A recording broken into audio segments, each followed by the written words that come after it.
ያው ብዙዎቻችን አዳማ ላይ እንኳን ብዙም የለም፣ ግን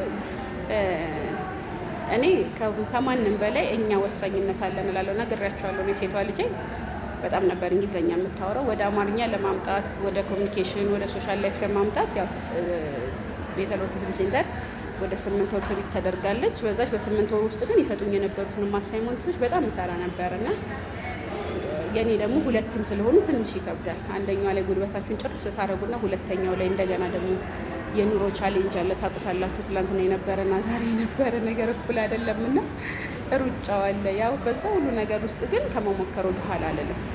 እኔ የሁለት ሉልዬና ማርዬ ኦቲዝም ጥላ ስር ያሉ ልጆች ጠንካራ እናት ነኝ፣ ግን ለልጆቼ አልሰንፍም። ቢያመኝም አልቀርም።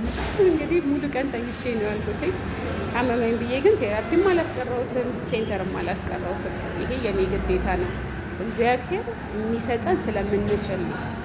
ስለዚህ ልጅሽን አድኚ፣ ተነሺ፣ ከቤትሽ ውጪ፣ እንማከር፣ እንበርታ።